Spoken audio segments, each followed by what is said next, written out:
Hello, good morning students. Now we're discussing ninth class chemistry and your today's topic is properties of colloids. तो अभी हमने true और suspension तो काफी पहले कंप्लीट कर लिया था। उसके बाद हमने कोलाइडल सॉल्यूशन क्या है, उसकी टाइप्स क्या है वो किया, और लास्ट वीडियो में कल मैंने आपको इमल्शंस के बारे में बताया था कि वो कोलाइडल सॉल्यूशन जिसमें डिस्पर्स मीडियम और डिस्पर्स फेज दोनों ही लिक्विड होते हैं उनको हम इमल्शंस बोलते हैं, और उनके बारे में पढ़ा था types and all that. Okay, so अगला टॉपिक है प्रॉपर्टीज क्या क्या होती हैं कोलाइडल सॉल्यूशन की, क्योंकि इससे पहले हम प्रॉपर्टीज ट्रू सॉल्यूशन की पढ़ चुके हैं और सस्पेंशन की पढ़ चुके हैं। एग्जाम में कई बार कंपैरिजन आ जाता है कि ट्रू, सस्पेंशन और जो कोलाइड है उसकी प्रॉपर्टीज को आपस में क्या करिए बेटा, कंपेयर करिए। ओके, तो चलिए स्टार्ट करते हैं with the first. These are heterogeneous in nature.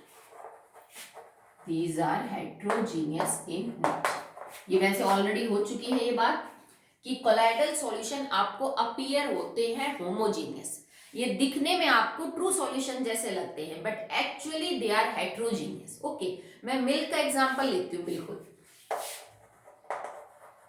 ठीक है, आपके पास दूध है और कई बार ऐसा होता है कि दूध जब ताजा हो तो उसके ऊपर थोड़ी फैट की ड्रॉपलेट्स, मोटे मोटे घी की ड्रॉपलेट्स ऊपर तैरने लग जाती है। आप क्या करो, छलनी से दूध को छान लो।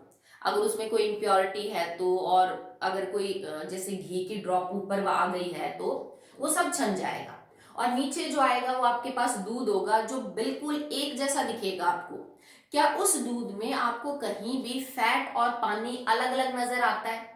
भाई आप घर में दूध पीते हो, क्या आपको अलग अलग नजर आता है कि मैं मम्मा ऊपर तो घी है, ठीक है, और नीचे सिर्फ पानी रह गया? ऐसा नहीं होता ना। जो छाना हुआ दूध है वो बिल्कुल आपको ट्रू सॉल्यूशन जैसे अपीयरेंस देता है बिल्कुल, पर वो है हेट्रोजीनियस। क्यों? क्योंकि दूध के अंदर दो चीजें हैं, फैट और वाटर, और तो कुछ है नहीं, और ये दोनों तो कभी आपस में मिक्स हो ही नहीं सकती अच्छे से। भाई ऑयली पार्ट और पानी तो कभी प्रॉपरली मिक्स हो नहीं सकते, और मिल्क में तो ये दोनों ही चीजें, तो how will they form homogeneous mixture? नहीं है ना। तो एक्चुअली इसको डिटेल में जब स्टडी किया गया, इसको जब अल्ट्रा मेथड से देखा गया तो ये पता किया गया कि ये हेट्रोजीनियस है, इसमें दो अलग अलग फेज होती हैं। ये ट्रू सॉल्यूशन जैसा नहीं है कि मिलने के बाद सब कुछ एक जैसा हो गया। So colloidal solution appears like homogeneous but actually they are heterogeneous in the nature. Okay, second property, stability. They are quite stable. अगर आप इनकी स्टेबिलिटी का कंपैरिजन करें ट्रू सॉल्यूशन से तो बेटा ये कम स्टेबल है। एक ट्रू सॉल्यूशन बहुत ज्यादा स्टेबल होता है कोलाइडल से, बट अगर आप इनके सस्पेंशन से कंपैरिजन करें तो सस्पेंशन के मुकाबले तो ये बहुत स्टेबल है। ठीक है, आप दूध को 5-6 घंटे आराम से रख दीजिए, वो नहीं फटेगा नॉर्मल मौसम में, ठीक है, बट अगर वही आपने एक ग्लास में रेत और पानी को घोला और 5-6 घंटे छोड़ोगे तो वो तो बॉटम में बैठ जाता है, रेत तो नीचे हो जाएगा सेडिमेंटेशन, और पानी ऊपर हो जाएगा। इसका मतलब सस्पेंशन से तो बहुत स्टेबल है, but colloidal solution true solution से कम स्टेबल है। ठीक है, तो आप कह सकते हो ठीक ठाक स्टेबल है, बहुत ज्यादा भी स्टेबल नहीं है और बहुत कम भी स्टेबल नहीं। Okay, third, particle size. Particle size में मेरा यहां मतलब सॉल्यूट से रहेगा, क्योंकि जब हमने सॉल्यूशन की 3 टाइप करी थी ना साइज के हिसाब से, ट्रू, सस्पेंशन, कोलाइड, तो वो बेटा हमने सॉल्यूट के पार्टिकल के साइज के हिसाब से ही क्लासिफिकेशन करी थी। तो ट्रू सॉल्यूशन के पार्टिकल का साइज पता है आपको, सस्पेंशन के पार्टिकल का साइज पता है, तो जो कोलाइडल सॉल्यूशन है ना उसके पार्टिकल का size in between true and suspension होता है। ठीक है, सस्पेंशन और ट्रू सॉल्यूशन के पार्टिकल के बीच की रेंज पाई जाती है, क्योंकि देखो ट्रू जो था हमने क्या बोला था कि दैट इज 10⁻⁹ मीटर से छोटे, जिसको नैनोमीटर भी बोल देते हैं। एक nanometre, it is known as nanometre, या इसको आप बोल सकते हो 10⁻⁹ मीटर। ये ट्रू सॉल्यूशन के पार्टिकल का साइज था। आपके सॉल्यूट का जो पार्टिकल है वो इस ये रेंज में या फिर इससे क्या हो सकता है बेटा, छोटा भी पार्टिकल आपका हो सकता है। अगर हमने सस्पेंशन के बारे में बात की थी तो सस्पेंशन के केस में ये साइज ये था 10⁻⁷ मीटर। ओके, ये सस्पेंशन का था। तो मतलब अब आपको साइज इसके और इसके बीच में मिलेगा। 10⁻⁷ से 10⁻⁹ मीटर की रेंज में अगर आपके सॉल्यूट के पार्टिकल का साइज है तो वो कोलाइडल सॉल्यूशन के अंदर आएगा। ओके, चलिए फोर्थ प्रॉपर्टी है बेटा विजिबिलिटी। विजिबिलिटी मतलब क्या आप सॉल्यूट और सॉल्वेंट जो कि एक्चुअली डिस्पर्स फेज और डिस्पर्स मीडियम है, क्या आप उनको आराम से देख सकते हो कोलाइडल सॉल्यूशन के अंदर? अब आप बताओ, क्या दूध में आपको कभी नजर आता है कि ये फैट का पार्टिकल है और ये उसका है पानी का पार्टिकल है? नहीं नजर आता ना आपको, ठीक है। इसका मतलब हम अपनी नॉर्मल नेक्ड आई से नहीं देख सकते। आप अपनी नॉर्मल आई से तो बिल्कुल भी नहीं देख सकते हो कोलाइडल सॉल्यूशन के पार्टिकल को, and even not under a simple microscope, और आप सिंपल माइक्रोस्कोप से भी नहीं देख सकते। कोई जो नॉर्मल माइक्रोस्कोप है वो आपको चीज छोटी से बड़ी करके दिखा देगा, पर ऐसा भी नहीं कर सकता कि दूध में से आपको फैट और पानी अलग अलग करके दिखा दे। मैं दूध का एग्जांपल बेटा इसलिए लेती हूँ so that you can relate to it. Okay, नहीं तो कोलाइडल सॉल्यूशन तो बहुत सारे हैं, जैसे हमने पढ़ा कुछ पेंट्स है, जेलीज है, बटर है, चीज है, ठीक है। ये सब किसके एग्जाम्पल है? इमल्शन के हैं। ओके, तो इसमें आपको नजर नहीं आता अलग अलग कि कहाँ है पार्टिकल्स डिस्पर्स फेज के और मीडियम के, ना अपनी नॉर्मल आइज से ना ही आप सिंपल माइक्रोस्कोप से देख सकते हैं। बट अगर आपके पास अल्ट्रा माइक्रोस्कोप है तो उससे दिख जाएंगे आपको डिस्पर्स फेज और डिस्पर्स मीडियम। ठीक है, अल्ट्रा माइक्रोस्कोप का मतलब एक एडवांस है जिसमें ज्यादा कैपेबिलिटी है, वो ज्यादा मैग्नीफाई करके बड़ी करके चीजें आपको दिखाता है। तो अल्ट्रा माइक्रोस्कोप से हम डिस्पर्स फेज और डिस्पर्स मीडियम के जो बेटा पार्टिकल है उनको क्या कर सकते हैं? देख सकते हैं। ठीक है, तो ये हमने 4 प्रॉपर्टी कर ली। अब अगली प्रॉपर्टी, ये तो फिर भी थोड़ा बहुत आइडिया बेटा आपको शायद था इनके बारे में, हम पहले भी डिस्कस कर चुके थे जब हमने कोलाइडल सॉल्यूशन पढ़े। अब कुछ ऐसी प्रॉपर्टी पढ़ते हैं जो आपने अब तक नहीं पढ़ी है। ओके, और ये टॉपिक जो है ना ये बहुत इंपॉर्टेंट है, आपको आगे की वाली क्लासेस में इसको सेम रिपीट करना है in the 12th class. Okay, so the fifth property is there was a scientist name as Robert Brown. एक साइंटिस्ट था रॉबर्ट ब्राउन,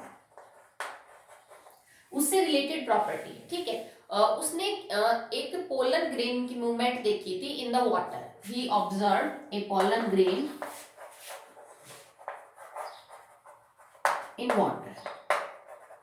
जब एक पोलन ग्रेन समझते हो ना, फूल के ऊपर वो छोटे छोटे होते हैं, anther, stigma and all that, शायद बायो में आपने पढ़ा हो, ठीक है। तो पोलन ग्रेन्स जो होते हैं फ्लावर्स के, जब आप उनको वाटर के अंदर रखते हो तो पोलन ग्रेन इधर उधर भागने लग जाता है पानी में, कभी इधर जाएगा, कभी इधर जाएगा, कभी इधर, यूं ऐसे ऐसे इधर उधर, मतलब कोई डायरेक्शन नहीं होती, ऐसे भागता रहता है इधर।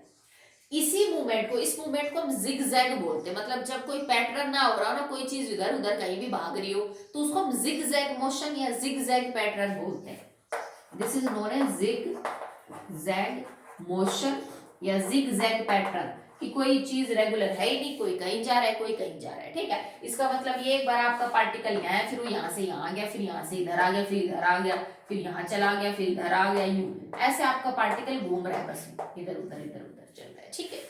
तो उसने नोटिस किया कि जैसा एक पोलन ग्रेन वाटर के अंदर ड्रॉप करने के बाद इधर उधर की मूवमेंट शो करता है, एक कोलाइडल पार्टिकल भी सॉल्यूशन में ऐसी ही मूवमेंट करता है, ठीक है। जैसे मान लो मेरे पास एक सॉल्यूशन, ठीक है, ये आपका कोलाइडल सॉल्यूशन है, तो इसके अंदर जो पार्टिकल है ना वो यूं ही मूव करते रहते हैं, जैसे कि आपका पोलन ग्रेन वाटर के अंदर मूव करेगा। कभी कोलाइडल पार्टिकल इधर टकराएगा, कभी इधर टकराएगा, कभी इधर, यूं टकराते रहते हैं उसको आपस में, ऐसे किसी भी मोशन के अंदर ऐसे इधर उधर घूमते रहेंगे, ठीक है। सो Robert brown observe that the zigzag movement of colloidal particles. उसने ऑब्जर्व किया zigzag movement of colloidal particles and named it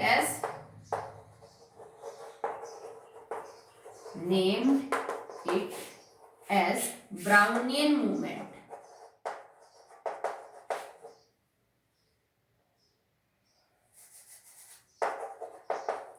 Brownian movement. तो ये एक नई टर्म है। अगर आपसे कोई पूछ ले बेटा व्हाट इज ब्राउनियन मोशन, या फिर आपसे पूछ सकता है व्हाट इज ब्राउनियन मूवमेंट, क्या मतलब होता है? रॉबर्ट ब्राउन के नाम के पीछे इसको नाम दिया गया है कि उसने ये ऑब्जर्व किया कि कोलाइडल सॉल्यूशन में कोलाइडल पार्टिकल्स जिगजैग मोशन में इधर उधर भागते रहते हैं, ठीक है, और इस मोशन को उन्होंने ब्राउनियन मूवमेंट या फिर ब्राउनियन मोशन का जो है वो नाम दिया। अगर तुमसे कोई रीजन पूछ ले कि बेटा ऐसा क्यों इधर उधर क्यों भागते रहते हो, ठीक है, अगर कोई कॉज पूछ ले कि what is the reason behind this zigzag motion, तो आप ये कहोगे दैट कोलाइडल जो पार्टिकल्स हैं वो लगातार एक दूसरे के साथ और लगातार मीडियम के साथ आपस में टकराते रहते हैं। ये देखो, जैसे ये सॉल्यूशन है, इसमें दो टाइप के पार्टिकल मिलेंगे बेटा अगर कोलाइडल सॉल्यूशन है। ये मान लीजिए मैं कोलाइडल पार्टिकल मान रही हूँ सॉल्यूट, ठीक है, और ये आपके सॉल्वेंट के पार्टिकल है। जो स्टार है वो हमारा सॉल्वेंट है और जो आपका ये डॉट है ये आपका है डिस्पर्शन फेस और ये मेरा डिस्पर्शन मीडियम का पार्टिकल, ठीक है। तो रीजन क्या है कि वाई ये आपस में जो कोलाइड है वो क्यों करते रहते हैं, ठीक है, बिकॉज जो पार्टिकल है वो लगातार, एक तो इनके ऊपर बेटा चार्ज होता है, चार्ज है ना, ये इनको इस मोशन के लिए फोर्स करता है। अब आप मान के चलो कि तुम्हारा जो डिस्पर्स फेज है ना ये पॉजिटिवली चार्ज है, मान लो आगे तुम पढ़ोगे हायर क्लासेस में that these particles carries charge, इन पे चार्ज होता है चाहे पॉजिटिव चाहे नेगेटिव। अगर कोई पॉजिटिवली चार्ज चीज किसी पॉजिटिवली चार्ज चीज के पास आएगी तो बेटा वो तो एक दूसरे को रिपेल ही करेंगे, ठीक है। जैसे मान लीजिए एक कोलाइडल पार्टिकल, क्योंकि सॉल्यूशन में तो बेटा पार्टिकल्स घूमते रहते हैं, ठीक है, अगर एक पॉजिटिवली चार्ज कोलाइडल पार्टिकल दूसरे पॉजिटिवली चार्ज कोलाइडल के पास आया तो वो एक दूसरे को रिपेल करेंगे, रिपेल करेंगे तो वो दूर भागेंगे, जब दूर भागेंगे तो किसी ना किसी से टकराएंगे, फिर जिससे टकराएंगे वो उससे दूर भागेगा। तो यूं समझ लीजिए कि यहाँ एक्चुअली में एक सॉल्यूशन बना हुआ है जिसमें पॉजिटिव नेगेटिव चार्ज पार्टिकल्स आपस में टकराते रहते हैं। अगर एक जैसे एक जैसे चार्ज के पार्टिकल एक दूसरे के पास आएंगे तो उनमें रिपल्शन होगा, रिपेल करेंगे, वो पॉजिटिव पॉजिटिव को रिपेल करेगा, नेगेटिव नेगेटिव को करेगा, तो वो एक दूसरे से दूर भागते हैं। और अगर वो एक दूसरे से दूर भागेंगे तो मतलब यहाँ से बहुत जल्दी से इधर उधर जाएंगे तो वो आपस में किसी ना किसी से टकराते रहते हैं, ठीक है। मान लो एक पार्टिकल यहाँ से, ये पार्टिकल इस पॉजिटिव से पीछा छुड़ाने के लिए दूर भागा, दूर भागेगा, इधर भागा, इस पार्टिकल से टकरा जाएगा, ठीक है। अब ये पार्टिकल भी पॉजिटिव नेगेटिव चार्ज, ये भी नेगेटिव, ये इससे दूर भागने के चक्कर में हो सकता है इधर टकरा जाए इधर टकरा जाए, तो पार्टिकल्स आपस में जो है वो कोलाइड करते रहते हैं। और इसका रीजन क्या है कि उनपे चार्ज होता है और सेम चार्ज जब भी पास आते हैं वो एक दूसरे को झटकते हैं, रिपेल करते हैं, और इस चक्कर में वो लगातार एक दूसरे के साथ बस टकराते रहते हैं। और यही कारण है कि कोलाइडल सॉल्यूशन स्टेबल होते हैं। अगर ये ब्राउनियन मूवमेंट इतना सिंपल नहीं है बेटा, क्यों इस साइंटिस्ट का नाम हमने लिया, क्यों इसको हम पढ़ रहे हैं, ठीक है, ये इंपॉर्टेंट है for the stability of colloidal solution. अगर तुम्हारा कोलाइडल सॉल्यूशन स्टेबल है ना तो उसका कारण है ये, अगर ये नहीं होता तो सॉल्यूशन स्टेबल नहीं होते। अब ये चीज पार्टिकल लगातार घूमते रहते हैं तभी तो वो नीचे नहीं बैठते, अगर पार्टिकल घूमे ना तो थोड़ी देर बाद वो नीचे बैठ जाएंगे, जैसे सस्पेंशन में बैठ जाते हैं, आपका solution unstable.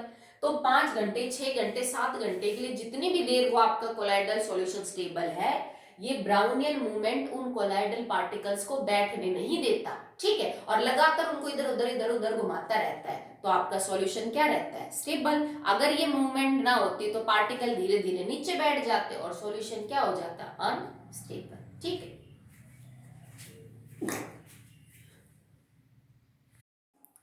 Next property is, it is sixth, Tyndall effect. Okay, so आप इस प्रॉपर्टी को scattering of light by colloidal solution भी नेम दे सकते हो और आप इसको टेंडल इफेक्ट भी बोल सकते हो। ये भी बेटा साइंटिस्ट है उसी के नाम के ऊपर दिया गया है, जैसे रॉबर्ट ब्राउन के नाम के पीछे हमने ब्राउनियन मूवमेंट दिया, तो there was a scientist known as Tyndall, उसने इसको पढ़ा समझा, इस वजह से हम इस इफेक्ट को टेंडल इफेक्ट बोलते हैं। क्या होता है इसमें, अगर आप किसी कोलाइडल सॉल्यूशन को, if you have a colloidal solution and you placed it in a dark room और आप इसके ऊपर लाइट डाल रहे हैं, then the path of light become visible, इसी को बोलते हैं टेंडल इफेक्ट, सिंपल सा है। अगर आपने कोलाइडल सॉल्यूशन लिया, मान लीजिए कांच का मेरे पास कोई कंटेनर है, मेरे पास कोई बाउल सा है कांच का, ऐसे दिख जाएगा उसमें से, दैट्स व्हाई हम कांच ले रहे हैं, प्लास्टिक स्टील का होगा तो आपको फिर दिखेगा नहीं। और इसमें मैंने कोई कोलाइडल सॉल्यूशन ले रखा है और इसको एक अंधेरे कमरे में, अंधेरे कमरे का मतलब ये कि फिर आपको रोशनी नजर नहीं आएगी, अंधेरे में लाइट बेटर दिखती है आपको, अगर कहीं थोड़ी बहुत लाइट होगी तो, अगर आप खुले में रोशनी में करोगे तो वो आपको लाइट नजर नहीं आ पाएगी। ओके, अंधेरे कमरे में अगर हमने कोलाइडल सॉल्यूशन के अंदर से लाइट पास की, मान लीजिए मेरे पास यहाँ पे टॉर्च है,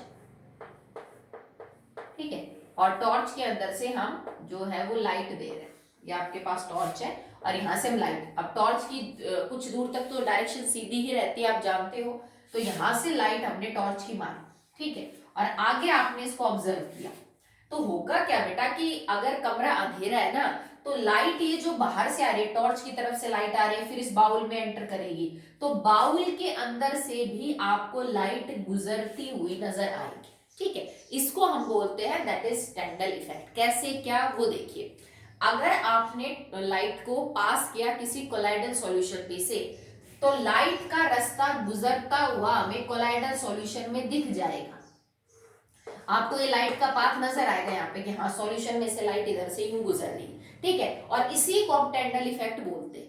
हुआ क्या है, it is the scattering of light, it is the scattering of light by colloidal particles because they are big enough, ठीक है। हुआ क्या है कि जब तुमने टॉर्च है किसी भी लाइट के सोर्स से कोलाइडल सॉल्यूशन के अंदर लाइट पास की, तो कोलाइडल सॉल्यूशन के पार्टिकल का साइज इतना बड़ा होता है कि लाइट जब उस पे गिरेगी तो कोलाइडल सॉल्यूशन के पार्टिकल लाइट को स्कैटर कर देते हैं, उसको बिखेर देते हैं, और जब लाइट स्कैटर होगी तो आपको ये रास्ता नजर आएगा लाइट का। ट्रू सॉल्यूशन ऐसा नहीं कर सकते, मैंने आपको तब भी रीजन बताया था, आप करके देख लेना घर पे, नो प्रॉब्लम। एक अंधेरा सा कमरा हो, कांच का ग्लास तो सबके पास मिल ही जाता है, आप उसमें नमक का घोल बना लेना पानी के साथ, ये एक्टिविटी करके देख लेना। इससे पहले मैंने आपको एक बताई थी, आई होप इमल्शन के केस में, वो आपने परफॉर्म कर ली होगी। ओके, सो आप करके देखना, 2 चम्मच नमक घोल के और कांच का ग्लास लेके पानी अच्छे से घोल लेना, उसको मिक्स होने देना नमक को, और फिर एक अंधेरे कमरे में ले जाके और टॉर्च की लाइट लेके, ठीक है, वो उस पे मार के देखना, और फिर नोट करना कि जो टॉर्च की रोशनी है क्या वो कांच के ग्लास में से आपको पास होती हुई नजर आ रही है कि नहीं, तो नहीं नजर आएगी। होगा क्या कि अगर आपने कांच का ग्लास ये इधर लिया और यहाँ से टॉर्च मारी, तो यहां से आपको लाइट दिखेगी, बाहर निकलती हुई लाइट दिखेगी, पर ट्रू सॉल्यूशन के अंदर आपको कोई लाइट नजर नहीं आएगी, ठीक है, क्योंकि ट्रू सॉल्यूशन का पार्टिकल इतना छोटा है कि वो लाइट को बिखेर नहीं सकता, सिंपल सी बात है, ठीक है। और जबकि जो कोलाइडल सॉल्यूशन है उसके पार्टिकल का साइज इतना बड़ा है कि वो लाइट को स्कैटर कर देता है, ठीक है। अगर बहुत ही सिंपल शब्द में समझाऊं, माना कि प्रैक्टिकल नहीं है, बस बात समझने की है, तो उसको समझ लीजिए। जैसे ये है कि अगर मान लीजिए आप सामने से भागते हुए आ रहे हैं, ठीक है, और आपको कोई रोकना चाहे, आप दौड़ते हुए आ रहे हैं, अगर कोई अच्छा खासा हट्टा कट्टा बच्चा है तो वो आप भागते हुए को भी आपको पकड़ लेगा, जैसे यूं आगे से आपको पकड़ लेगा और आप रुक जाओगे। बट अगर कोई बहुत ही कमजोर बच्चा है तो आप दौड़ते हुए आओगे, वो आपको पकड़ नहीं पाएगा, आप उसको धक्का मारते हुए आगे निकल जाओगे, ऐसी सिचुएशन होती है ना। यहाँ पे भी सेम है कि अगर पार्टिकल का साइज बहुत छोटा है तो उसमें इतनी हिम्मत नहीं है कि वो लाइट के स्कैटर कर सके, उसको बिखेर सके, लाइट उसमें से पास हो जाती है एज इट इज जैसे आ रही है। पर अगर पार्टिकल का साइज बड़ा है ना तो लाइट बिखर जाती है, ठीक है, और फिर आपको नजर आएगी। जो इंद्रधनुष बनता है, लाइट 7 रंगों में बिखर जाती है, साबुन के बुलबुले में आपको 7 रंग नजर आते हैं, सीडी जो होती है उसको आप यूं करके देखोगे उसमें 7 कलर नजर आते हैं, ठीक है, ये सब जो है वो स्कैटरिंग की वजह से ही होता है। और अगर पार्टिकल का साइज बड़ा है तो ऐसा हो जाएगा, अगर नहीं है तो नहीं होगा। तो कोलाइडल सॉल्यूशन का साइज है तो हो जाता है, ठीक है। So no, what is Tyndall effect, आपसे कोई पूछे क्या है Tyndall effect, it is the scattering of light by colloidal particles, ठीक है, because they are big enough, simple है। ये रीजन लिखने की जरूरत भी नहीं है, ये तो कार्ड बता दिया हमने आपको।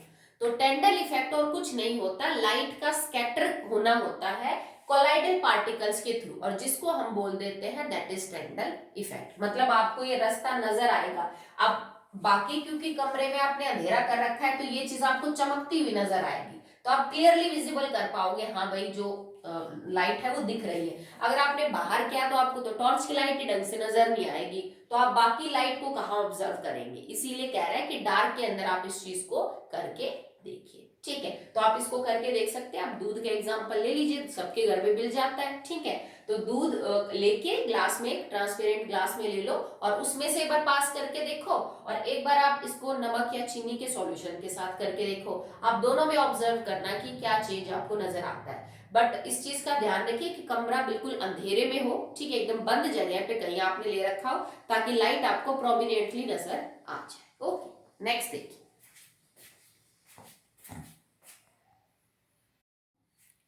The next topic is some more examples of Tyndall effect। तो ऐसा नहीं है कि Tyndall effect सिर्फ आपको एक कोलाइडल सॉल्यूशन में ही देखने को मिलता है। डे टू डे लाइफ में, एटमॉस्फेयर में बहुत सारे प्रोसेस होते हैं जो एक्चुअली में Tyndall इफेक्ट है। मतलब अगर कोई कोलाइडल पार्टिकल स्कैटर कर रहा है, कोई भी पार्टिकल लाइट को स्कैटर कर रहा है, तो वहां पे हम उसको Tyndall इफेक्ट बोलते हैं। कैसे? जैसे स्काई अपीयर्स ब्लू। आपने कभी नोटिस किया कि आसमान आपको नीला ही क्यों दिखता है? ठीक है, आसमान कभी आपको येलो, कभी आपको रेड, ये सब या फिर ग्रीन कलर का क्यों नहीं दिखता है? तो उसका कारण भी टेंडल इफेक्ट ही होता है। ठीक है, इसके अलावा सी अपीयर्स ब्लू, जो समुद्र का पानी है वो भी आपको नीला क्यों नजर आता है? उसका रीजन भी क्या होता है? टेंडल इफेक्ट ही होता है। अभी मैं इनको बहुत ज्यादा डिटेल में नहीं करवा सकती क्योंकि थोड़ा लेंथी पड़ेगा, और ये आपको बाकी क्लासेस में पढ़ना पड़ेगा, फिर तो आपको समझ में आ जाएगा। ठीक है, in a cinema hall light of projector. अगर आप किसी हॉल में कभी गए हो, आपने मूवी वगैरह देखने, तो आपने नोटिस किया होगा कि सिनेमा हॉल में अंधेरा होता है और पीछे एक प्रोजेक्टर होता है जिससे रोशनी पर्दे पे गिरती है। तो जब बाकी सब जगह अंधेरा होता है और एक लाइट की बीम प्रोजेक्टर से पर्दे पे आती है, तो उस बीम में आपको डस्ट पार्टिकल उड़ते हुए नजर आते हैं। ये हमारे घर में भी देखा होगा आपने, जैसे एक कमरा में अंधेरा है और पीछे उसके कोई रोशनदान है, जो पीछे की दीवार की तरफ भाई ओपन एरिया है, कमरे में अंधेरा है, तो जैसे आप दरवाजा खोलते हो उस रोशनदान में से आपको सूरज की किरण आती हुई दिखती है, जिसमें आपको डस्ट पार्टिकल उड़ते हुए दिखेंगे। वो भी एक टेंडल कौन है? मतलब वो टेंडल इफेक्ट हो रहा है कि डस्ट के पार्टिकल ने जो सूरज की रोशनी आ रही है ना उसको बिखेर दिया, तो आपको वो रास्ता आता हुआ दिख रहा है। जैसे मान लो आपने किसी भी सॉल्यूशन में से जब लाइट पास की, ये मेरी लाइट आ रही है ऐसे, अगर ये कोलाइडल पार्टिकल है ना तो यहाँ पे आपको लाइट दिखेगी, और ये जो चीज है ना इसको हम बोलते हैं Tyndall cone. This is known as Tyndall cone. Tyndall cone, okay. So ये जो टेंडल कोन का ऑब्जर्व होना है ना, ये आप घर में भी अपने उस रूम में ऑब्जर्व कर सकते हो, एक सिनेमा हॉल में ऑब्जर्व करते हो। जो आपको एक बीम नजर आती है ना लाइट की, वो इसीलिए है कि कोलाइडल पार्टिकल ने उस लाइट को स्कैटर कर दिया, तो वो आपको दिख रही है। ओके, तो उस वजह से ही आपको देखने को मिलता है। कई बार क्या होता है, if there is a dense forest, अगर कोई बहुत ही घना जंगल है जिसमें मतलब बहुत आपस में पेड़ ऐसे मिक्स हो रहे हैं और एक रूफ सी बना रखी है, मतलब पेड़ इतने गहरे हैं कि सूरज की रोशनी एंटर ही नहीं कर पा रही जमीन से, बहुत ज्यादा गहरे छाए है सब जगह, और बीच बीच पे कोई एक दो जगह ऐसी होती है जिसमें थोड़ा स्पेस मिल गया, तो सूरज की किरणें, जैसे मान लो ये सारा जो एरिया है वो कवर है ऊपर से, बहुत सारे पेड़ आपस में टकरा रहे, उनकी टहनियां मिक्स होके और एकदम छत से बना ली, और बीच में थोड़ी सी जगह खाली रहेगी। ठीक है, तो इस थोड़ी सी जगह खाली में से जब सूरज की रोशनी पड़ेगी ना, तो यहाँ भी टेंडल इफेक्ट आपको देखने को मिलेगा, क्योंकि बाकी सब जगह ऊपर घना अंधेरा सही रहेगा कि छाया हो गई, घने पेड़ आपस में मिल गए, और थोड़ा सा भी जगह जहां सूरज को मिलेगी, जब वो उस किरण को लेके आएगा तो वहां आपको उसमें डस्ट पार्टिकल ऐसे ही सस्पेंडेड नजर आएंगे। तो ये सब किसकी वजह से होता है बेटा? स्कैटरिंग ऑफ लाइट की वजह से। रेनबो का बनना, it is also due to scattering of light. Bubbles के ऊपर आपको कलर, साबुन के या डिटर्जेंट के बबल्स पे आपको कलर नजर आना, ये सब किसकी वजह से होता है? टेंडल इफेक्ट की वजह से ही होता है। ठीक है, so now the next property is the next property of colloidal solution is electrophoresis. ठीक है, तो इलेक्ट्रो यूज हो रहा है फॉर इलेक्ट्रिसिटी है। तो इलेक्ट्रोफोरोसिस में क्या होता है, मैंने आपको अभी समझाया था जब हम बात कर रहे थे about the Brownian movement, that colloidal particles पे चार्ज होता है, चाहे वो पॉजिटिव चार्ज हो चाहे वो नेगेटिव चार्ज हो। ठीक है, तो मान लीजिए आपके पास एक ग्लास की ट्यूब है यू शेप, और मैंने कोई कोलाइडल सॉल्यूशन उसके अंदर भर रखा है। ठीक है, और यहां तक मैंने कोई कोलाइडल सॉल्यूशन भर रखा है। ठीक है, और दोनों साइड मैंने इलेक्ट्रोड्स लगा रखे हैं, मतलब वो आप देखते होगे ना घर में मोटर पे होते हैं, या फिर पॉजिटिव नेगेटिव टर्मिनल, इतना तो समझते हो ना, इलेक्ट्रिक अप्लायंसेस में पॉजिटिव नेगेटिव टर्मिनल होते हैं। ठीक है, तो आपने यहाँ पे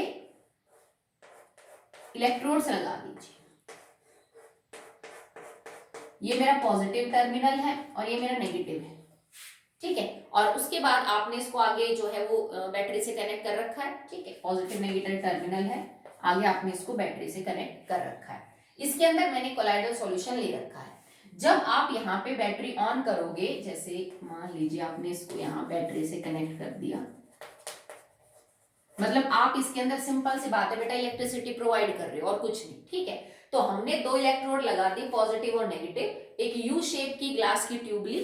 ठीक है, उसके अंदर कोलाइडल सॉल्यूशन हमने भरा। ठीक है, और फाइनली जैसे यहां से वायर लेके आपने उसको पॉजिटिव टर्मिनल बना दिया और आपने इसको इधर से नेगेटिव टर्मिनल बना दिया।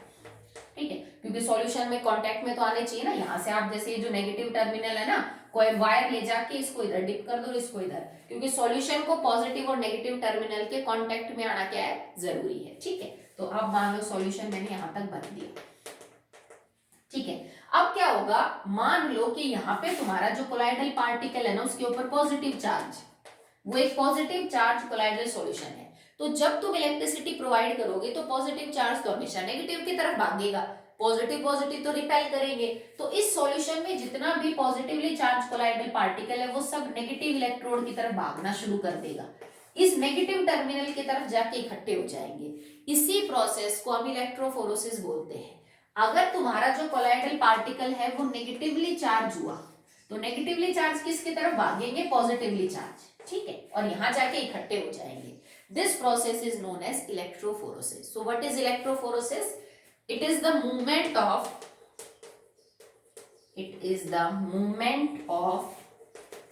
colloidal particles under the influence of electric field, या फिर आप सिंपल इलेक्ट्रिसिटी समझ लो इसको। मतलब इलेक्ट्रोफोरोसिस क्या होता है? इलेक्ट्रोफोरोसिस मूवमेंट है कोलाइडल पार्टिकल की जब उसके ऊपर इलेक्ट्रिसिटी अप्लाई की जाती है। अगर किसी कोलाइडल सॉल्यूशन के ऊपर मैं इलेक्ट्रिसिटी अप्लाई करूं तो अगर positively charge electrode colloidal particle है तो वो नेगेटिव इलेक्ट्रोड की तरफ भागेगा, और अगर नेगेटिवली चार्ज कोलाइडल पार्टिकल है तो वो पॉजिटिव की तरफ भागेगा। इसी प्रोसेस को हम इलेक्ट्रोफोरोसिस का जो नाम है वो देते हैं। As simple as that. Okay, चलिए अब नेक्स्ट देखिए। अब आपकी लास्ट प्रॉपर्टी बचती है बेटा, दैट इज कोएगुलेशन। कोएगुलेशन, अब कोएगुलेशन क्या होता है? ये टर्म आपने घर में जैसे सुनी होगी, कई बार मम्मी कहती है ना दूध फट गया, या जैसे दूध खराब हो जाता है तो उसका दही और पानी अलग अलग हो जाता है, वो कोगुलेट है। जब दूध फट जाता है तो हम बोलते हैं दूध कोगुलेट हो गया। ठीक है, कि उसका डिस्पर्स फेज और डिस्पर्स मीडियम अलग होना। तो coagulation is the process in which colloidal particle solution separates into disperse phase and disperse medium। अगर आप कोलाइडल सॉल्यूशन में से उसके डिस्पर्स फेज और डिस्पर्स मीडियम अलग अलग कर दो तो इस प्रोसेस को कोगुलेशन बोलते हैं। मतलब अनस्टेबल कर दिया, भाई तुम्हारे पास कोलाइडल सॉल्यूशन था, अगर उसका मीडियम और उसका फेज दोनों एक सॉल्यूशन में थे तो वो स्टेबल था, आपने फेज और मीडियम को अलग अलग कर दिया तो वो क्या बन गया? अनस्टेबल बन गया। तो इसी प्रोसेस को हम बोलते हैं कोगुलेशन। आप कैसे कैसे कोगुलेशन कर सकते हो? तो देखो बेटा, एक तो जैसे मैंने आपको अभी समझाया, मान लो तुम्हारे पास कोई कोलाइडल सॉल्यूशन है, उसमें कोलाइडल पार्टिकल के ऊपर पॉजिटिव चार्ज है, तो आप इसको कैसे कोगुलेट करवाओगे? भाई सेम चार्ज एक दूसरे को रिपेल करते हैं बट अपोजिट चार्ज को अट्रैक्ट करेंगे ना। तो मैं इसके अंदर एक ऐसा कोलाइडल पार्टिकल डाल दूं जो खुद नेगेटिव चार्ज है, तो पॉजिटिव नेगेटिव चार्ज न्यूट्रल, और धीरे धीरे आपके कोलाइडल पार्टिकल बैठ जाएंगे बॉटम में, कोगुलेट हो जाएंगे। अगर तुम्हारे पास कोलाइडल पार्टिकल नेगेटिवली चार्ज है, कोई कोलाइडल सॉल्यूशन है जो नेगेटिवली चार्ज कोलाइडल पार्टिकल रख रहा है, आप उसके अंदर बाहर से पॉजिटिवली चार्ज कोलाइडल पार्टिकल डाल दो, ठीक है, तो पॉजिटिव नेगेटिव दोबारा से वो क्या करेंगे, आपस में कंबाइन करेंगे, अट्रैक्ट करेंगे, न्यूट्रल हो जाएंगे और धीरे धीरे क्या हो जाएंगे बेटा, वो बैठ जाएंगे, ठीक है। कई बार ये भी देखने को मिला है कि कुछ कंडीशन में कोलाइडल पार्टिकल का साइज हम बड़ा कर सकते हैं, ठीक है भाई, कोलाइडल पार्टिकल का साइज बीच में है, सस्पेंशन जितना नहीं है तो वो चलो आराम से नहीं बैठते।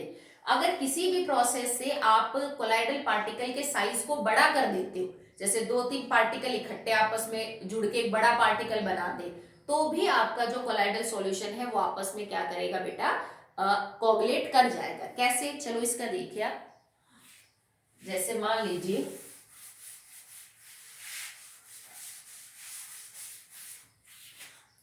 कि आपके पास FeOH थ्राइस का एक कोलाइडल सॉल्यूशन, इसके ऊपर पॉजिटिव चार्ज होता है, कोलाइडल सॉल्यूशन में कोलाइडल पार्टिकल के ऊपर पॉजिटिव चार्ज है। अगर मैं इसके अंदर FeCl3 डाल दूं, थोड़ा सा सॉल्ट डाल दूं, तो ये सॉल्ट क्या करता है ना, इसके जो पार्टिकल्स है आप यूं समझ लीजिए कि बट एग्रीगेट कर रहा है। 1 सेकेंड, तो आप ये एग्जांपल ले, दूसरा ले लीजिए।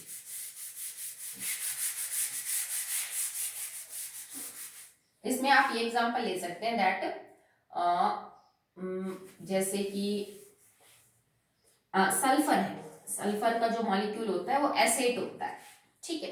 तो अगर आपने कोई बहुत ज्यादा बाहर से सॉल्ट ऐड कर दिया तो क्या होता है कि सल्फर का एक पार्टिकल तो जो है, मान लीजिए अगर वो S8 का मॉलिक्यूल कोलाइडल सॉल्यूशन की रेंज का साइज रखता है, तो अगर बहुत सारे सल्फर के मॉलिक्यूल इकट्ठे हो जाएंगे तो वो बहुत बड़ा पार्टिकल बना लेंगे, और इतना बड़ा जो पार्टिकल है वो फिर कोलाइडल सॉल्यूशन के साइज से बाहर चला जाता है और धीरे धीरे वो क्या हो जाएंगे बेटा, सेटल हो जाएंगे। तो ऐसा कोई भी तरीका जिससे आप कोलाइडल पार्टिकल को इकट्ठा करके बड़ा पार्टिकल बना सकते हो, उससे भी कोलाइडल सॉल्यूशन नीचे सेटल हो जाएंगे, ठीक है। So that will be all about the properties of colloidal solution. Next video में हम अगला टॉपिक करेंगे। आज के लिए इतना ही।